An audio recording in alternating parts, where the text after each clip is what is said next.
Nous voulons commencer par le verset que nous avons, n'est-ce pas, partagé le vendredi pour que nous puissions avoir le base de ce que nous avons parlé.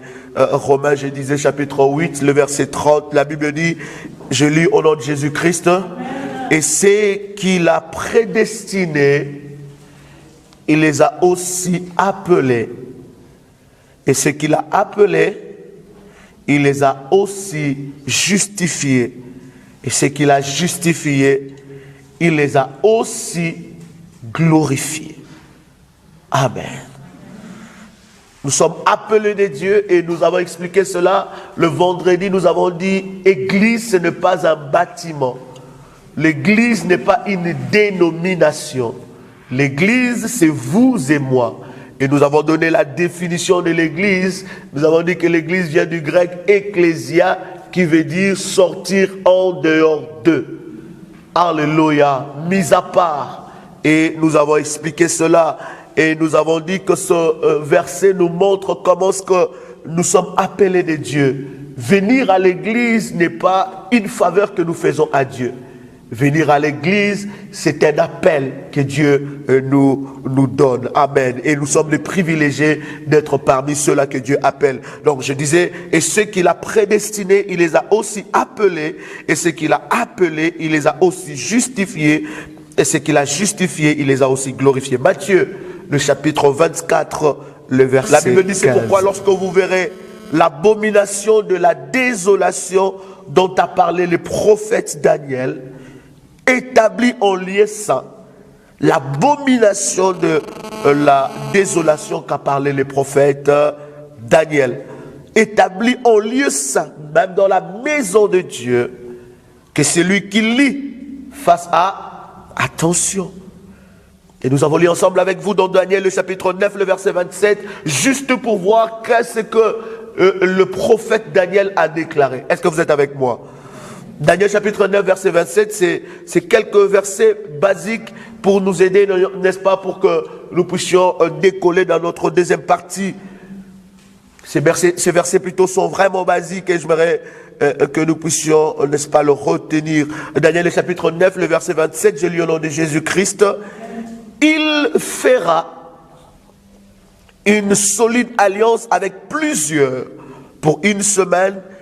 Durant la moitié de la semaine, il fera cesser le sacrifice et l'offrande. Le dévastateur commettra les choses les plus abominables jusqu'à ce que la ruine et ce qu'il a été résolu plutôt fonde sur le dévastateur. Nous avons ensemble avec vous expliqué combien l'église de Dieu est très importante. Et nous avons dit que l'église, c'est toute personne qui s'est réunie au nom du Seigneur. L'église, c'est toutes ces personnes qui ont cru et reçu le Seigneur Jésus dans leur vie.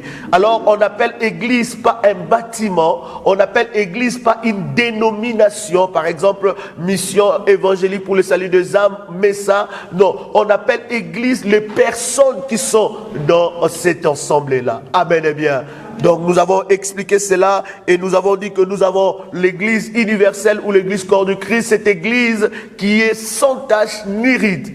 Et nous avons aussi l'église locale. Nous avons expliqué ensemble avec vous le but de l'église locale. Le but de l'église locale, c'est de nous édifier, c'est de nous fortifier, c'est de nous encourager dans la foi, c'est de nous entretenir au travers des enseignements des apôtres, de la parole de Dieu, c'est de nous faire grandir dans notre foi et dans notre vie spirituelle. Donc l'église locale, bien-aimée dans le Seigneur, nous avons expliqué cela, nous avons dit, a complètement sa place dans notre temps. Parce que celui qui devient membre de l'église corps du Christ, comment est-ce qu'on devient membre de l'église corps du Christ? C'est quand on reçoit le Seigneur Jésus-Christ dans sa vie, quand on confesse le nom du Seigneur, quand le Seigneur devient ton Seigneur et ton Maître, alors tu fais partie de la famille de Dieu, de l'église universelle que Jésus-Christ viendra chercher à la fin du temps. Alors là, tu fais partie d'un corps. Ce corps est invisible, mais ce corps est tellement puissant. Et je disais dans beaucoup de versets que nous avons lus le vendredi, nous avons expliqué que nous sommes membres de l'église de Dieu, que l'église africaine n'existe pas, l'église européenne n'existe pas, l'église américaine n'existe pas. Dans la pensée de Dieu, Dieu a voulu faire qu'un seul corps, que africain, asiatique, américain et européen, que nous puissions être un seul corps, nous conformer selon la parole et les enseignements bibliques.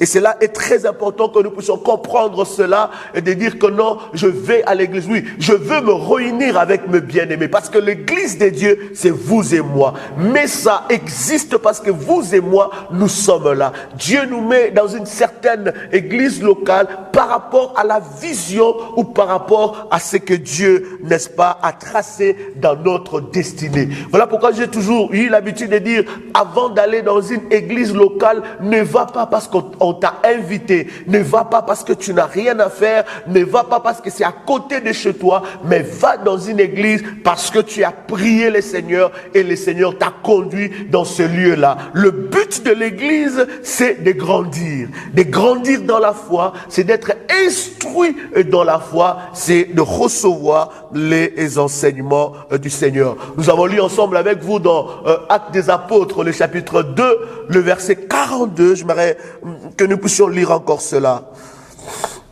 Actes des Apôtres, le chapitre 2, le verset 42. Est-ce que vous y êtes? Je lis la parole du Seigneur. La Bible dit, il persévérait dans l'enseignement des apôtres, dans la communion fraternelle, dans la fraction du pain et dans le prière. Qui persévérait? C'était les chrétiens. C'était l'église corps du Christ. Ils étaient dans une assemblée locale et ils persévéraient. Non seulement, ils ne persévéraient pas par rapport à ce qu'ils pensaient, mais ils persévéraient à l'enseignement de la parole de Dieu. Et c'est ça le but de l'église. Amen. Eh bien, est-ce que quelqu'un entend le son de ma voix? Est-ce que quelqu'un est avec moi cet après-midi? C'est ça même le but de l'église selon la pensée de Dieu. Il persévérait, n'est-ce pas, dans les enseignements des apôtres, dans la communion fraternelle. L'église locale est un lieu de partage. L'église locale ne prône pas l'égoïsme, mais l'église locale est un lieu de partage. Où le problème de ma soeur est mon problème, le problème de mon frère est aussi mon problème. J'aimerais vraiment que vous puissiez m'accorder votre attention car nous allons partager des choses qui sont basiques, des choses importantes, les choses qui, n'est-ce pas, nous fait grandir et nous fait comprendre la doctrine, n'est-ce pas, de Jésus-Christ. Et nous avons lu ensemble avec vous dans Actes des Apôtres, le chapitre 2, le verset 1, nous avons dit que cette église est née sous la puissance du Saint-Esprit. L'église est née sous la puissance du Saint-Esprit. Et quand vous lisez les chapitres 2 des Actes des Apôtres, vous allez voir que, n'est-ce pas, l'apôtre Paul et Pierre, quand il a commencé à prêcher, la Bible dit son premier discours, il y a eu des milliers des âmes qui étaient sauvées. Ce qui fait que nous soyons une église, ce qui fait que nous puissions être une église locale, puissante, c'est la puissance du Saint-Esprit. C'est l'action du Saint-Esprit. Et l'église ne peut pas être puissante si elle ignore la puissance du Saint-Esprit. L'église a été inaugurée par le Saint-Esprit.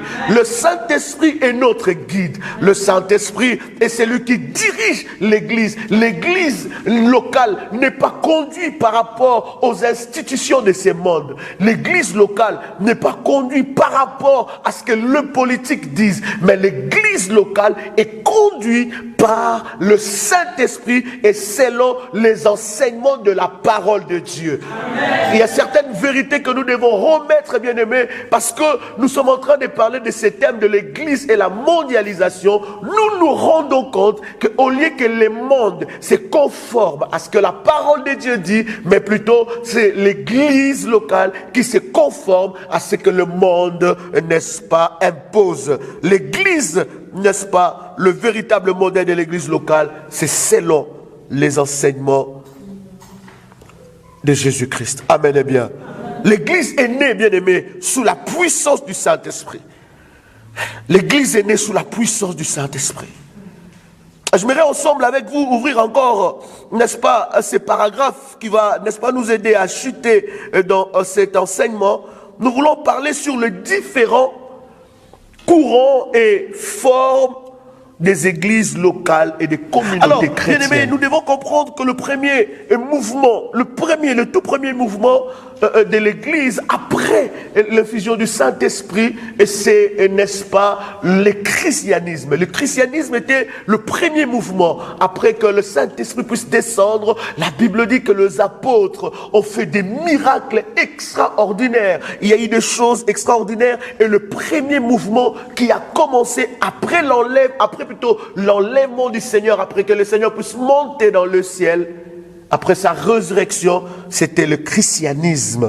Alors le christianisme est une religion, vous pouvez écrire cela, est une religion monothéisme fondée sur l'enseignement de la personne et de la vie de Jésus-Christ.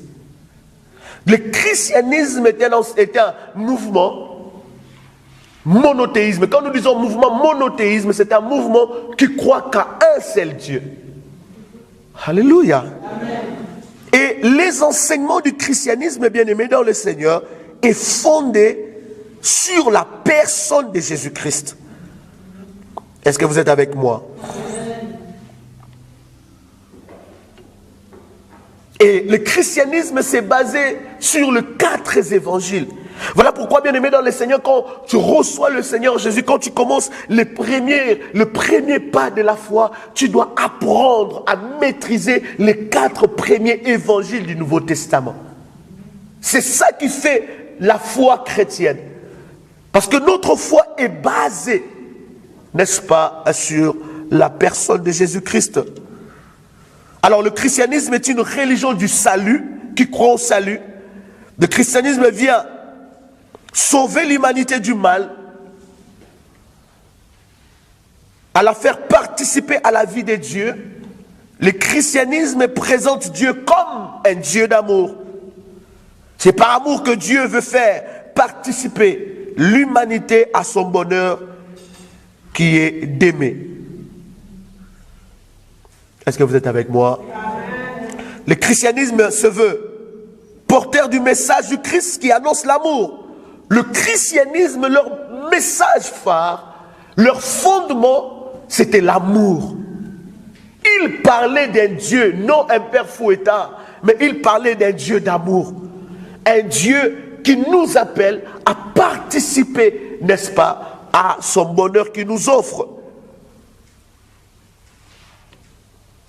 Quelqu'un avec moi? Alors, au fur et à mesure et au fur des années, le christianisme est devenu la religion officielle de l'Empire romain. Depuis le 15e siècle, le christianisme est devenu la religion la plus importante de la planète par son expansion en Amérique et plus tard en Afrique.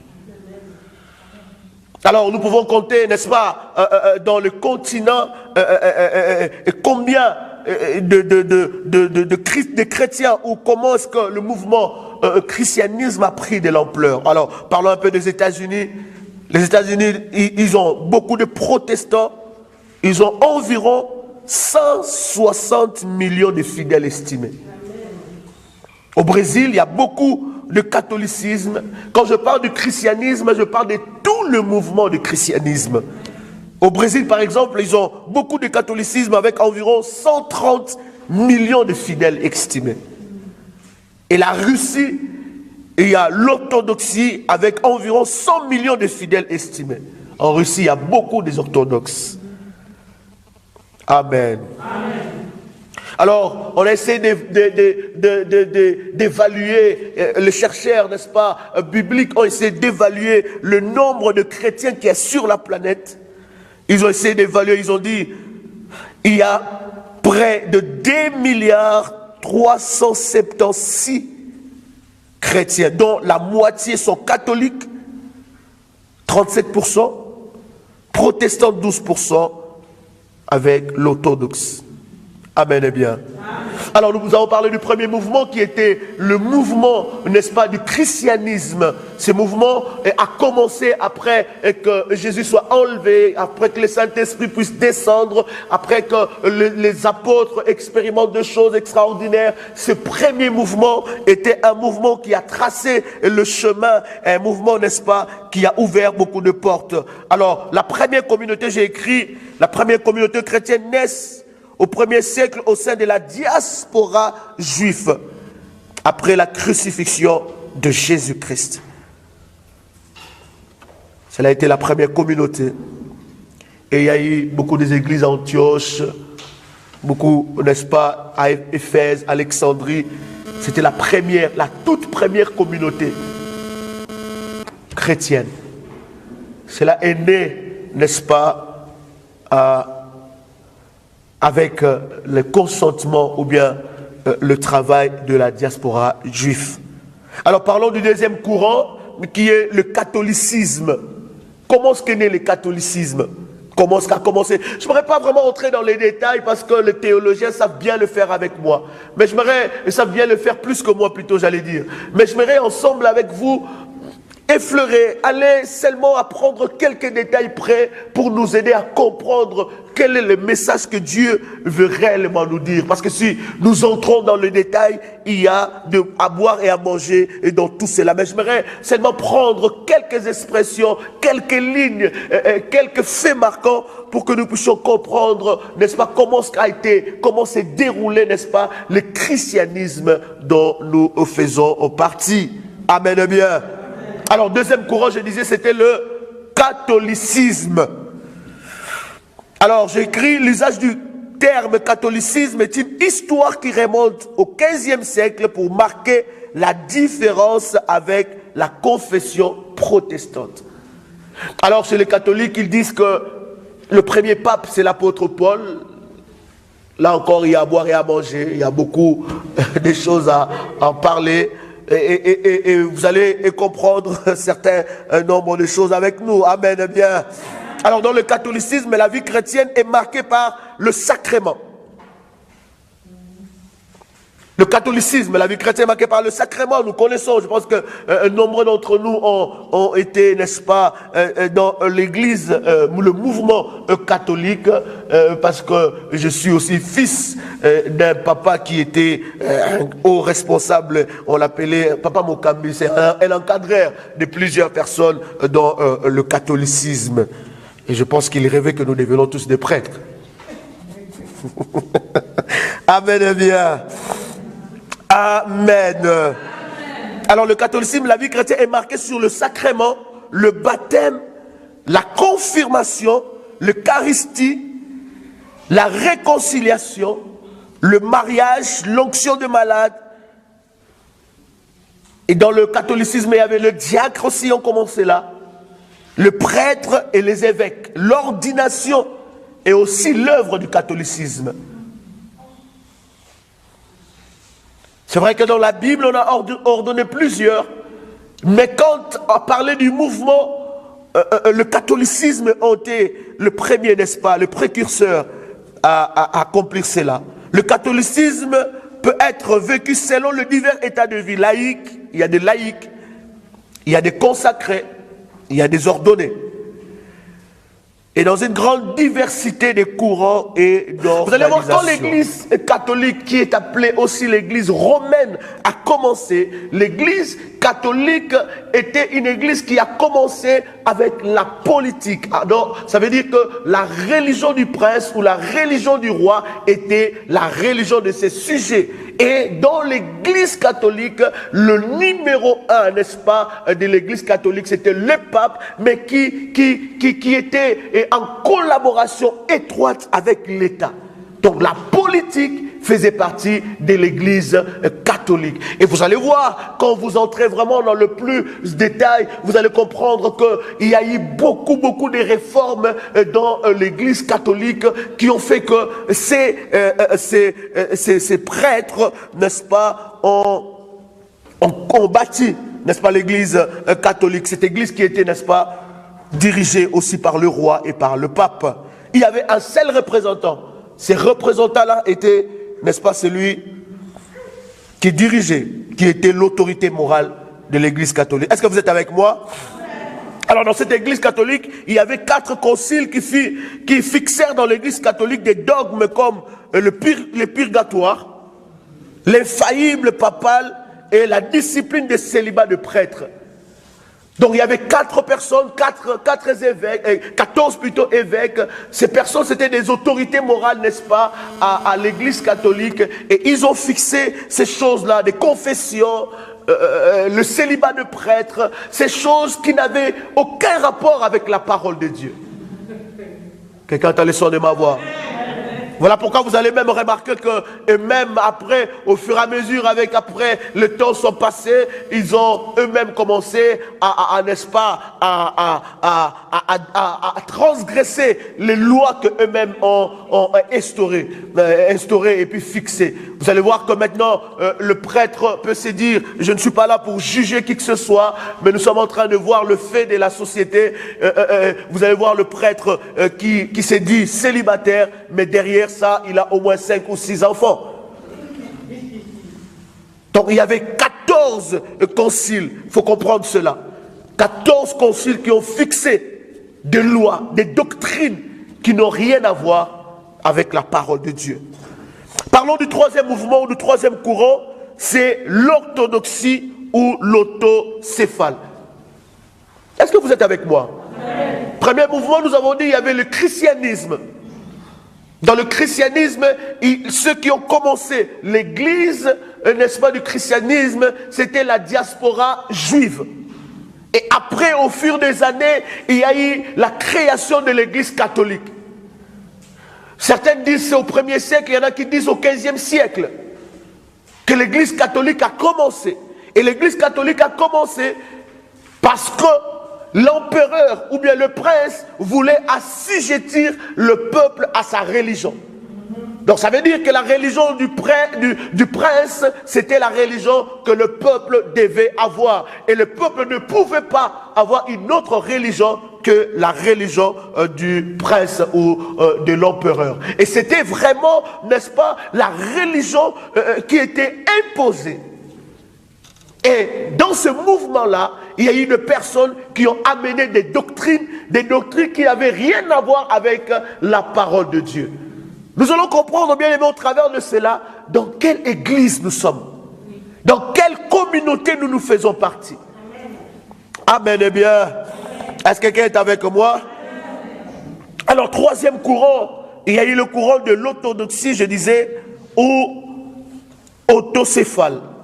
Alors, le terme orthodoxe vient du grec droit et opinion. Amen, eh bien. Est-ce que vous êtes avec moi? Est-ce que vous êtes avec moi? Je dis le terme orthodoxe vient du grec droit ou bien opinion. L'orthodoxe est sorti de l'église catholique aussi. Pourquoi? Parce qu'ils ont vu que dans le courant du catholicisme, il y avait des doctrines qui n'avaient rien à voir avec la parole de Dieu. Est-ce que quelqu'un entend le son de ma voix? Alors, ils ont formé un mouvement qu'ils ont monté ensemble, n'est-ce pas, qui s'appelait Église autocéphale ou bien orthodoxe. Le terme orthodoxe au sens littéral signifie qui pense dans la bonne voie. Il se disait qu'il y a beaucoup de dérives dans l'église catholique, dans le catholicisme, et il voulait créer un autre mouvement, un autre courant.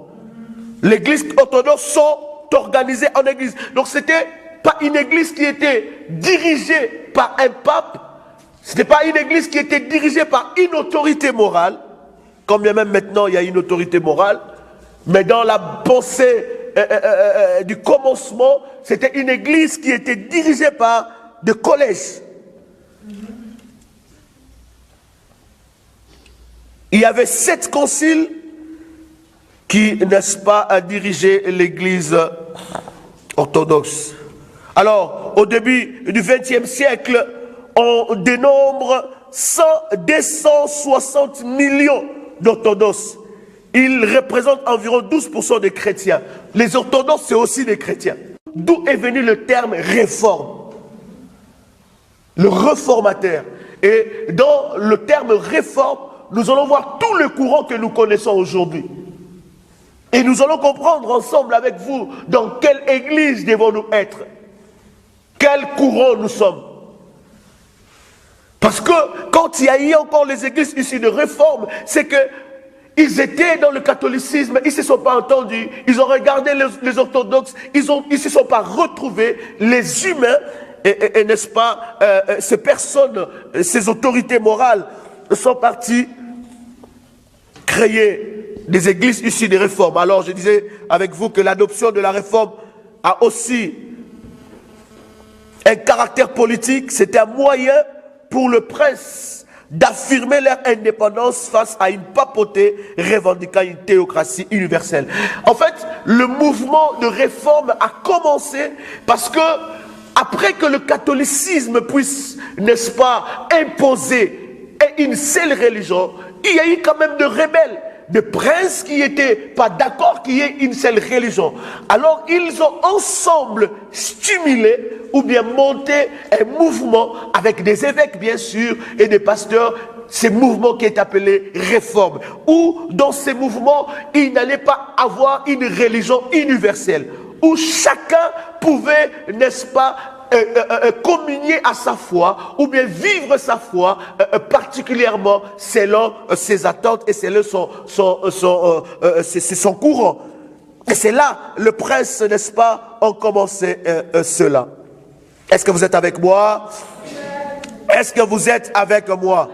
Alors il y a eu quelques princes d'Écosse ou bien de Pays-Bas qui ont, n'est-ce pas, stimulé. Alors le protestant était le premier mouvement, n'est-ce pas, de réformer. Le protestant était amorcé dès le 15e siècle. Au 15e siècle, la réforme plutôt protestante est une volonté d'un retour aux sources du christianisme. En fait, le précurseur, ou bien ceux qui ont commencé ces mouvements, le père fondateur, n'est-ce pas, du protestant, c'est Martin Luther. Martin Luther qui a commencé cela. Le but c'était quoi? Le but ce n'était pas seulement politique, mais le but de Martin Luther c'était de retourner à la sainte doctrine de la parole de Dieu. C'était en Allemagne, c'est cet homme vers 1514, si je ne m'abuse, et cet homme a commencé, n'est-ce pas, à comprendre le dérive de l'orthodoxie, de l'église orthodoxe. Il a vu le dérive de l'église protestante, et la lettre, n'est-ce pas, qui motivait ce mouvement, c'était le retour à la parole, le retour à la Sainte Écriture. Et vous allez voir qu'il y a eu Calvin dans ce mouvement,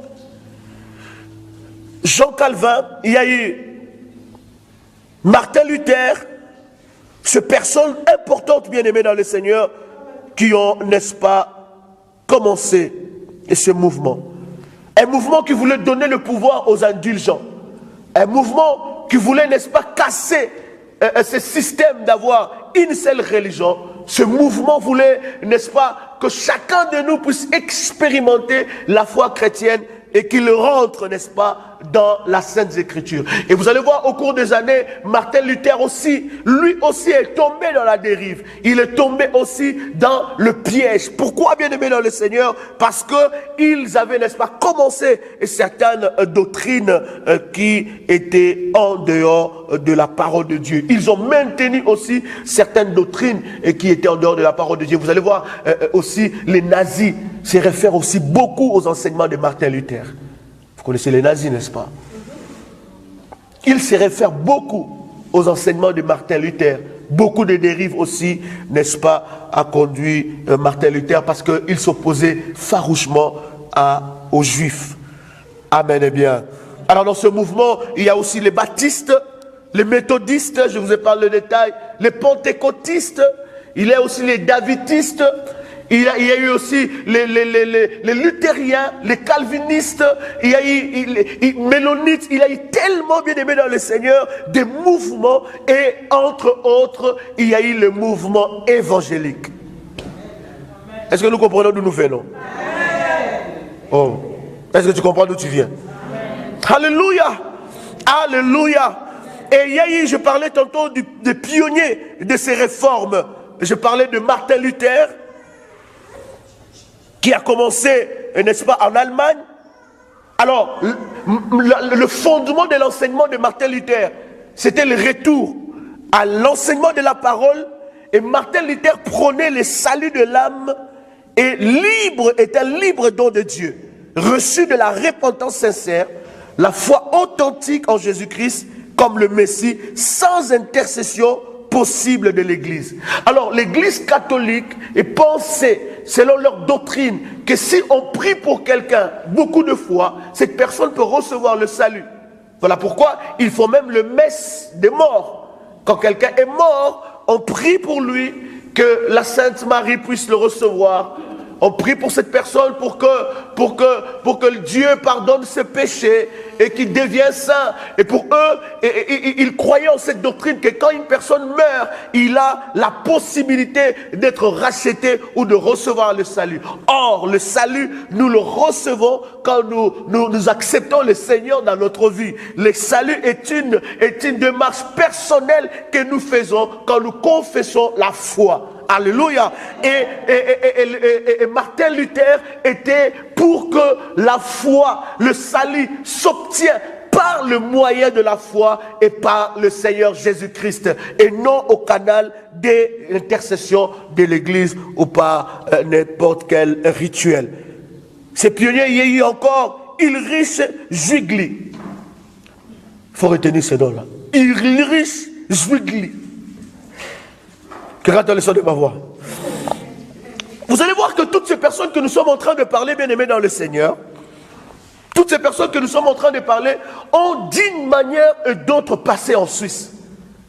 Martin Luther est passé en Suisse. Il a monté des mouvements. Jean Calvin aussi est passé en Suisse. D'ailleurs, c'est là où il est mort, à Bâle. Ils sont passés en Suisse et la Suisse, bien aimée dans le Seigneur, est un pays où il y a une profondeur de la grâce de Dieu dans ce pays. Amen. Je le crois de tout mon cœur. Alléluia. Amen. Voilà pourquoi le diable, connaissant ces choses, il amène des sociétés secrètes en Suisse pour essayer de déstabiliser, n'est-ce pas, le fondement chrétien qui est dans ces pays. Vous êtes d'accord avec moi que ce pays de la Suisse, la constitution de ce pays a été bâtie, n'est-ce pas, constituée avec la parole de Dieu, la Bible. Nous sommes le seul pays d'Europe où nous avons beaucoup de congés, beaucoup de jours de congés par rapport à la foi chrétienne. Nous sommes parmi le seul pays d'Europe où nous avons le jeûne fédéral. C'est des choses où dans notre pays n'existent pas. Pourquoi? Parce que la Suisse est un pays qui a joué un rôle important dans la réforme de l'Église. Et je crois de tout mon cœur que la réforme, bien aimé, du protestant ou la réforme des églises réformées était conduite sous la puissance du Saint-Esprit. Parce que, n'est-ce pas, du catholicisme à l'orthodoxie, à tout ce mouvement-là, ils ont perdu la doctrine de Jésus-Christ. Et alors Dieu, de tout mon cœur, je crois, il a suscité un mouvement où nous devions rentrer, n'est-ce pas, à la lumière de la parole de Dieu. Tu n'as pas dit très fort Amen avec moi. Tu n'as pas dit très fort Amen. Alors il y a Ulrich Zwingli à Zurich, il y a encore Martin Bucer à Strasbourg et Jean Calvin à Paris et à Genève. Amen. Après cela, le dernier mouvement que je voudrais partager avec vous, c'est le mouvement des restaurationnistes et des autres mouvements. Mais c'est bien sûr, dans ces mouvements, nous trouvons, n'est-ce pas, les saints des derniers jours. Nous trouvons les témoins de Jéhovah. Ce mouvement est né aux États-Unis au 19e siècle. Parce qu'ils ont vu aussi, n'est-ce pas, des dérives qui étaient dans l'église protestante. Pourquoi ensemble avec vous, nous avons, n'est-ce pas, fait ce parcours-là pour voir d'où a commencé l'église? C'est pour, bien aimé, nous faire voir que dans tout ce que nous avons expliqué ensemble avec vous, il y a eu la part de l'homme, mais il n'y a pas eu la part de Dieu. Vous allez voir que dans tout le mouvement, il y a eu des erreurs. Dans tout le mouvement, il y a eu beaucoup de dérives. Et dans tout le mouvement, la mondialisation, le monde est entré dans l'église pour détruire la sainte doctrine de Dieu. Je voudrais bien aimer dans le Seigneur que nous puissions nous poser cette question. Dans quel courant nous sommes? Dans quel mouvement nous sommes? J'aimerais vous dire, bien-aimés, si nous nous attribuons, si nous nous disons que nous sommes du courant évangélique, je voudrais vous dire que dans le courant évangélique aussi, il y a beaucoup d'erreurs. Dans le courant évangélique, il y a beaucoup de dérivés. Si aujourd'hui, vous me dites que nous sommes dans le courant catholique, je vous dirais que dans le courant catholique, il y a des prêtres pédophiles. Je vous dirais qu'il y a beaucoup de choses. Je suis ici, non pas pour juger quelqu'un, mais je suis ici ensemble avec vous pour peindre un peu le tableau de notre société, pour que nous puissions comprendre où nous sommes réellement. Si vous me dites que nous sommes dans l'orthodoxie, je vous dirais qu'il y a des conservateurs, il y a des doctrines qui n'ont rien à voir avec la parole de Dieu. Si vous me dites que nous sommes dans le protestant, je vous dirai aussi, il y a des prêtres impudiques, il y a des pasteurs impudiques. Et aujourd'hui, ce qui est grave, que je m'aimerais souligner, ce qui nous a motivés, le Saint-Esprit nous a motivés à commencer ces séminaires et ces programmes pour interpeller les enfants de Dieu. Ce qui est grave aujourd'hui, dans l'église protestante, on commence à célébrer le mariage homosexuel. Alléluia! Alléluia, alléluia. On commence à célébrer le mariage homosexuel dans l'église. Aujourd'hui, bien-aimés dans le Seigneur, où nous sommes, nos enfants qu'ils grandissent, ils ne comprennent plus dans quel courant nous sommes. Ils ne comprennent plus dans quelle église ils peuvent aller. Ils ne comprennent plus comment vivre leur foi. Là où on nous annonçait la vérité, aujourd'hui, le diable a pris position. Là où on nous annonçait la vérité, aujourd'hui, le diable est rentré. Souvenez-vous de ce chapitre que nous avons lu ensemble avec vous. Daniel disait, il dit, quand vous allez voir l'abomination de la désolation entrer dans le lieu saint, que celui qui lit fasse attention. Bien-aimés dans le Seigneur, j'aimerais vous dire que vous et moi, nous sommes dans aucun courant de cela. Aucun courant, aucun mouvement. C'est vrai qu'il y a eu des mouvements qui nous ont conduits à être comme nous sommes. Quand j'ai compris ces choses, quand le Saint-Esprit m'a ouvert l'esprit par rapport à ce message, j'ai compris que je fais partie de l'église de Jésus-Christ.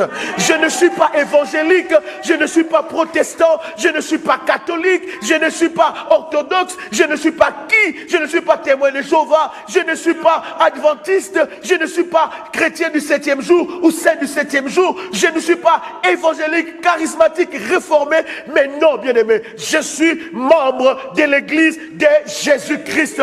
Et c'est ça le mouvement, my God. C'est ça le mouvement. C'est ça le mouvement qui doit nous conduire. Ce mouvement, c'est le mouvement du temps de la fin. Parce que c'est le mouvement où nous nous basons pas seulement sur ce que les autres ont dit, où nous nous basons pas seulement sur ce que les autres ont écrit, mais nous nous basons à ce que Dieu a dit, où nous rentrons à la parole de Dieu, où nous retournons à la parole de Dieu, où la parole de Dieu reste, bien aimé, notre conduite, reste notre socle, bien aimé dans le Seigneur. Car le mouvement des églises nous ont déçus. Aujourd'hui, j'étais en train de regarder, bien aimé, à la télé. Je voyais comment est-ce que les gens s'abstiennent de partir à l'église. Regardez, bien aimé, dans notre temps, comment est-ce que l'église de Dieu commence de plus en plus à sécher. Les gens préfèrent rester à la maison qu'aller à l'église. Pourquoi? Parce que tous les courants des églises nous ont déçus. Alléluia. Et nous devons comprendre que nous sommes au temps de la fin. Nous devons comprendre, bien-aimés, que le diable veut prendre le trône dans l'église de Dieu. Mais bien-aimés, nous ne pouvons pas autoriser à l'ennemi de prendre possession dans l'église de Dieu pour détruire l'avenir de nos enfants demain. Nous ne pouvons pas l'accepter. Nous ne pouvons pas encourager. Il faut que, bien-aimés, les voix se lèvent. Nous ne pouvons pas encourager le mariage homosexuel. Je vous dis, Dieu n'a rien à voir. Il aime les homosexuels parce que Dieu aime aussi les pécheurs. Ce que Dieu n'aime pas, c'est l'homosexualité. Car cela est contre la volonté de Dieu. Et l'église de notre temps ne doit pas se conformer à ce que le monde dise, ou au courant du monde, ou par rapport à la mode, ou par rapport à l'évolution. Non, l'église doit se conformer à la parole de Dieu. Je vous dis, bien-aimés dans le Seigneur, que la parole de Dieu n'est pas conservateur du tout. La parole de Dieu est la vérité. Et quand nous suivons la parole de Dieu, nous allons marcher dans la vérité. Nous allons expérimenter la gloire de Dieu. J'aimerais dire à un jeune en ce lieu, j'aimerais dire à une personne en ce lieu, j'aimerais parler à une maman, à un papa, à quelqu'un qui est en ce lieu, qu'il y a encore de l'avenir dans l'église des dieux. Oh my God, j'ai dit, il y a encore de l'avenir dans l'église des dieux. L'église des dieux n'est pas un lieu où le diable doit prendre possession. Voilà pourquoi Dieu, connaissant ces choses, il dit que dans le dernier jour, je répandrai de mon esprit sur toute chair. Il n'a pas dit seulement que je répandrai de mon esprit sur les apôtres. Il n'a pas dit seulement je répandrai de mon esprit sur le pasteur. Il n'a pas dit seulement je répandrai de mon esprit sur le bishop. Non, il a dit je répandrai de mon esprit sur toute chair. Vos fils et vos filles prophétiseront. Bien-aimés, c'est le temps où nous devons nous lever. Quelqu'un entend le son de ma voix? Quelqu'un entend le son de ma voix? Nous devons nous élever contre tous les virus que le diable a infligés dans l'église locale. Le diable a infligé, bien-aimé, le poison. Aujourd'hui, un pasteur, il se permet d'empoisonner un autre pasteur. Le diable a infligé la mondialisation. Le monde est entré dans l'église. Aujourd'hui, nous ne pouvons pas, quelqu'un peut avoir le culot d'empoisonner quelqu'un qui prêche le même Dieu. La mondialisation est rentrée dans l'église, bien-aimés dans le Seigneur. Et nous devons nous tenir debout. Nous devons sonner l'alarme. Bien-aimés dans le Seigneur, cette conférence, ces séminaires, c'est pour nous aider à sonner l'alarme. Pour dire qu'il y a quelque chose qui ne va pas. Je vous ai dit le vendredi que le diable s'attaque à l'église locale parce que le diable connaît la puissance de l'église locale. Le diable connaît la puissance de l'église locale. Mais le diable sait, il s'attaque à l'église locale parce que si l'église locale est forte, cette église sera influente. Cette église va changer les choses. Cette église va rester le centre de beaucoup de choses. Voilà pourquoi l'église s'attaque le diable s'attaque à l'église locale parce qu'il veut détruire la société. Il veut polluer la société. Il veut donner une autre image. Non, bien-aimé, je ne me permettrai pas. Oh, bien-aimé, nous avons cru au Seigneur. Nous étions encore des enfants. Nos parents nous amenaient à l'église. Nous avons aimé la vie de l'église. Dieu nous a appelés dans son service. Cette église, bien-aimé, je vous disais le vendredi, il y en a qui ont payé de leur vie. Je vous ai dit la plus belle lettre de l'apôtre Paul. Il écrivait cela, bien aimé, dans Actes des Apôtres, le chapitre 17. Il y en a qui ont payé de leur vie. Les apôtres Pierre, ils ont été tués, crucifiés. On a tourné la croix. Jésus a payé de sa vie pour l'église universelle, aussi pour l'église locale. Et bien aimé, le diable sait pourquoi il s'acharne contre l'église. Il sait pourquoi il s'acharne contre la vie des gens. Oh bien-aimés, nous ne permettrons pas cela. Qu'un jour, qu'un pasteur homosexuel se lève et nous parle de Jésus. Non, non, non. Un jour, une personne se lève et nous parle de Jésus. Il dit que non, le Seigneur est libéral. Non, bien-aimé dans le Seigneur ne tolère pas le péché. Dieu ne peut jamais s'accoutumer avec le péché. Et l'Église ne peut jamais, bien-aimé, s'accommoder avec le péché. Quelle que soit que la société a évolué, l'Église reste comme elle telle. Parce qu'elle reste la seule vérité sur cette terre. Amen. Je dis encore, Dieu n'a rien contre les homosexuels. Dieu a un problème avec l'homosexualité. Oui, nous aimons nos bien-aimés. Nous croyons qu'ils peuvent changer. Mais quand le mal commence à rentrer dans le lieu saint, il faut qu'il y ait des sentinelles qui se lèvent. Il faut que nous puissions dire à nos enfants, bien-aimés, que ça, ce n'est pas l'église que j'ai cru. Ça, ce n'est pas l'église du Seigneur. Ça, c'est le mouvement des hommes. C'est le mouvement des humains. Pourquoi ensemble avec vous, nous avons vu tout ce mouvement? C'est pour savoir que toutes ces personnes qui ont créé, qui ont incité, qui ont fondé ces mouvements, ce sont des humains. Ce sont des humains, bien-aimés. Même dans l'église pentecôtiste, il y a des problèmes. Le véritable modèle, la véritable église reste l'église de Jésus-Christ. Cette église qui est basée dans les enseignements de la parole de Dieu. Cette église qui est basée dans la puissance du Saint-Esprit. Cette église qui est basée sur la grâce, qui compte sur la grâce de notre Seigneur Jésus-Christ. Cette église qui est tournée vers l'enlèvement. Bien-aimé, le diable s'attaque à l'église pour détruire la société. J'ai dit, bien-aimé, ces séminaires, ces programmes doivent réveiller une génération sacrée. Non, je parle à quelqu'un. J'ai dit, ça doit réveiller une génération sacrée. J'ai dit encore, ça doit réveiller une génération sacrée. Nous devons sonner l'alarme partout où nous sommes. Nous sommes église. Je disais, l'église n'est pas le local ici. L'église, c'est là où 2 ou 3 personnes se réunissent au nom du Seigneur. L'église, c'est vous et moi. L'église n'a jamais été une dénomination. L'église, c'est des personnes. Bien-aimé, là où tu es une église dans ta maison. Là où tu es une église. Quand nous nous réunissons à 2, 3, même à 5, nous prenons un local. Nous sommes dans l'église des dieux. Et nous sommes l'église des dieux. Les diables s'attaquent parce que le diable sait que l'église est une puissance. Je dis encore à quelqu'un que l'église est une puissance. My God, je dis encore l'église est une puissance. Je veux que quelqu'un entende le son de ma voix. Je dis que l'église est une puissance. Je veux que quelqu'un entende le son de ma voix. Je dis l'église est une puissance. Je dis encore l'église est une puissance. C'est là où nous apprenons les valeurs à nos enfants. C'est là où nous apprenons l'avenir à nos enfants. C'est là où nos enfants grandissent, bien-aimés, tout en étant solides, bien-aimés dans le Seigneur. L'église reste la solution, la réponse pour cette société. Parce que c'est là que nous avons appris les valeurs. Et cette église, bien-aimée, ne peut être salie par l'ennemi. Y a-t-il des sentinelles en ce lieu? Est-ce qu'il y a-t-il des sentinelles? Non, est-ce qu'il y a-t-il des sentinelles? Est-ce qu'il y en a qui croient encore à l'église de Jésus-Christ? Il y en a qui croient encore que le Seigneur Jésus reviendra un jour chercher son église? Est-ce qu'il y en a qui croient encore à la foi chrétienne? Il y en a qui croient encore à l'édification de Dieu? Il y en a qui croient encore aux dons spirituels? Combien l'église ne manifeste plus le nom? Pourquoi? Parce que le diable a envahi l'église. Il a mis des séparations, il a mis des divisions, il a amené des poisons dans l'église. Il a amené les faux dons, il a amené des faux ministères. Il a amené beaucoup de choses pour que l'église de Jésus-Christ puisse s'affaiblir. Je crois de tout mon cœur que ce message va réveiller quelqu'un. My God, j'ai dit ça va réveiller quelqu'un. Ça va réveiller quelqu'un. Tu es une église de Dieu. Là où tu es l'église de Dieu. Tu dois être influencer la société, amener un autre message, un autre langage. Bien-aimé dans le Seigneur, il y a de ces choses, quand même je suis à la maison avec mes enfants, j'interdis à mes enfants de regarder, où tu vois dans une émission de couple, il y a des personnes comme ça, des hommes et des hommes, ou des femmes et des femmes. Bien-aimé, qu'est-ce que le diable essaie de nous faire voir? Il essaie de faire voir à nos enfants que ce sont des choses normales et que toi aussi un jour, tu peux devenir comme ça. Bien-aimé, j'ai dit non, nous ne pourrons pas accepter que la vie de nos enfants soit détruite à cause de l'évolution de la société.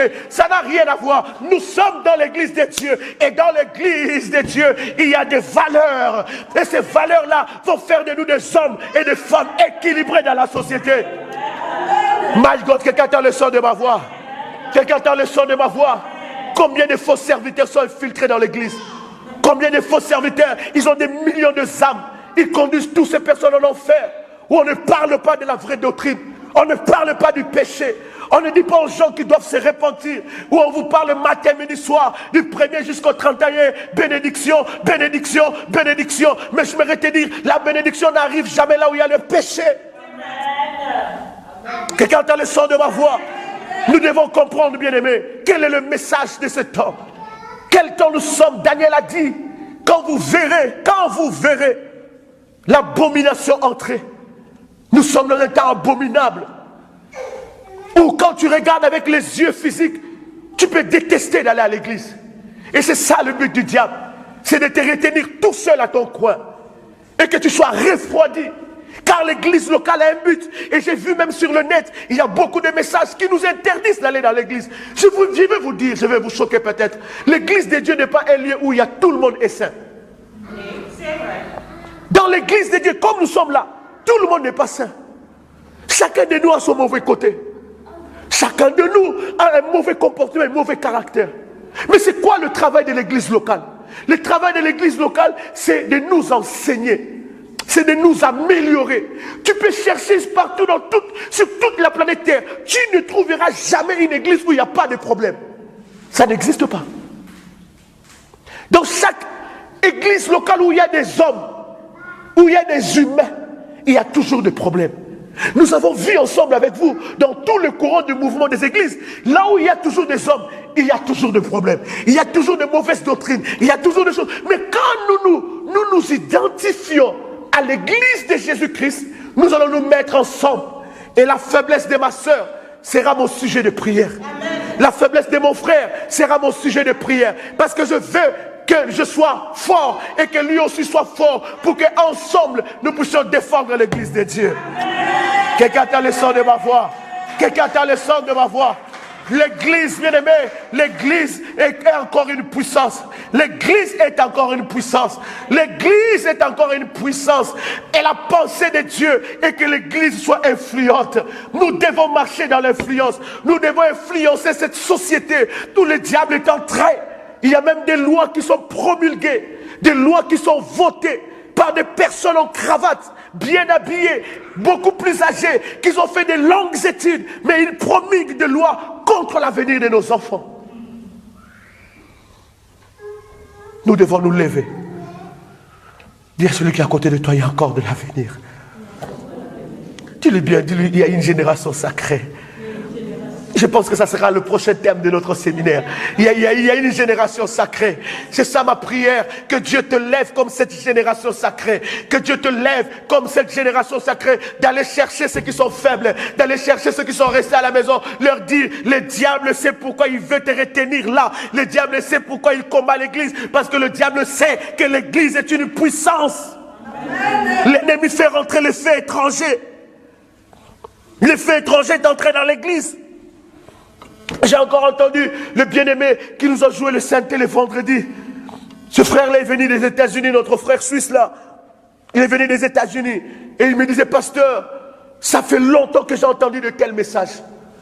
Il dit, j'ai sillonné les États-Unis, j'ai beaucoup travaillé avec un grand évangéliste que nous connaissons, Benny Hinn. Il dit, j'étais dans son service, dans son équipe d'intercession. Il dit, c'est rare que j'entende de tels messages. Pourquoi? Parce qu'aujourd'hui, il dit, j'étais dans une réunion où le pasteur était en train de nous montrer, noir sur blanc, qu'on peut parler avec des bébés. Oui. Il y a des évangiles maintenant, noir sur blanc, qui nous montrent qu'on peut parler. Un bébé, il peut parler, même d'un mois, tu peux parler avec lui. Tu peux rentrer dans la pensée de ces bébés et commencer à discuter avec lui. Oui, ça c'est dit dans l'église. Il y a des évangiles aujourd'hui dans l'église qui nous permet, noir sur blanc, il nous montre dans la Bible qu'on peut parler avec des morts. Il y a des rituels qui sont faits dans l'église. Et souvent dans les réseaux sociaux, vous voyez de ces vidéos, peut-être que vous rigolez, mais ces vidéos-là nous montrent qu'il y a un danger. Il y a des pratiques bizarres de la sorcellerie qui sont rentrées dans l'église. Il y a des pratiques bizarres des occultistes qui sont rentrés dans l'église. Aujourd'hui, bien-aimé dans le Seigneur, tu peux être dans une église où on te parle que ton compte de banque peut être rempli. Tu peux avoir 0 et demain avoir 1 milliard. Je ne refuse pas que Dieu fait des miracles. Mais il y a miracle et miracle. Il y a un miracle qui t'amène à croire en Dieu et à rester fidèle à Dieu. Et il y a un miracle qui t'amène à devenir esclave de ton pasteur. Alléluia. Alléluia. Aujourd'hui, même dans nos églises, quand il y a un séminaire où les pasteurs appellent les fidèles, ils interdisent, n'allez pas là-bas. Bien-aimé, là-bas, on prête l'église aujourd'hui où tu vas, avant que tu puisses prêcher dans cette église, il faut qu'on te donne un protocole, que tu passes des moments intimes avec pour que tu prêches dans cette chair-là. Le diable est entré dans l'église et nous sommes distraits, bien-aimés. Nous allons que tout le monde nous impose le main.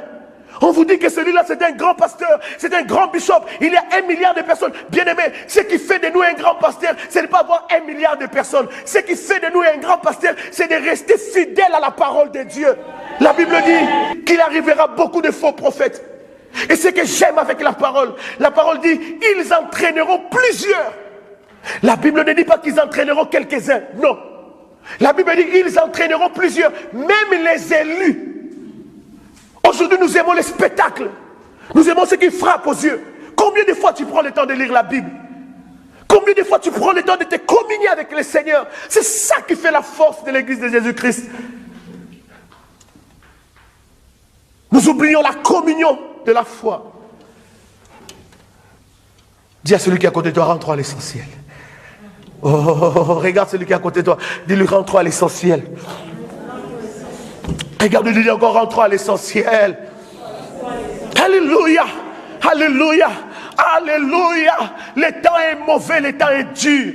Le diable s'est acharné, il s'est acharné, il s'est levé. Bien-aimé, il y a des ministères de prophétie, des dons de prophétie authentiques, mais qui viennent de Satan. Parce qu'il y a d'autres personnes, ils plongent leur vie. Ils soumettent leur vie à la prophétie. La vie d'un enfant de Dieu doit être soumise à la parole de Dieu. Est-ce que je parle à quelqu'un? L'église de Dieu est puissante. L'église de Dieu est influente. L'église peut changer encore ce monde. L'ennemi ne pourra pas réussir. Son plan contre l'église a échoué. Voilà pourquoi je te dis, va chercher toute personne qui est affaiblie, qui dit que je suis déçu par l'église protestante. Je suis déçu par l'église charismatique. Je suis déçu par l'église charismatique des réveils. Va lui dire qu'il y a une église sacrée. Cette église-là, c'est l'église de Jésus-Christ. C'est l'église où vous et moi, nous faisons partie. Dans cette église-là, nous plongeons nos regards à la parole. C'est la parole qui est notre modèle et les enseignements des apôtres. Quelqu'un a écouté ce message, il peut se tenir avec moi et prier ensemble. Seigneur, je prêche ta parole. Nous voulons clôturer ces puissants séminaires où tu as allumé encore une lampe dans nos cœurs et dans nos vies. Nous sortons de ce lieu changé. Nous sortons de ce lieu avec un mandat nouveau. Le mandat d'aller influencer, d'apporter la vie aux prostituées, d'apporter la vie aux drogués, d'apporter la vie aux rétrogrades, d'apporter la vie à ceux qui sont affaiblis, d'apporter la vie car ta venue est proche. Nous sortons avec un mandat, nous sortons avec un avenir, avec une espérance pour dire que les portes de séjournement ne prévaudront pas contre ton église, que l'église locale est puissante, l'église locale est d'actualité, l'église locale est une arme puissante et irrésistible contre le diable. Au nom de Jésus-Christ, Père, nous te rendons de multiples actions de grâce. Tu peux acclamer le Seigneur avec moi en poussant des cris de joie et que Dieu vous bénisse.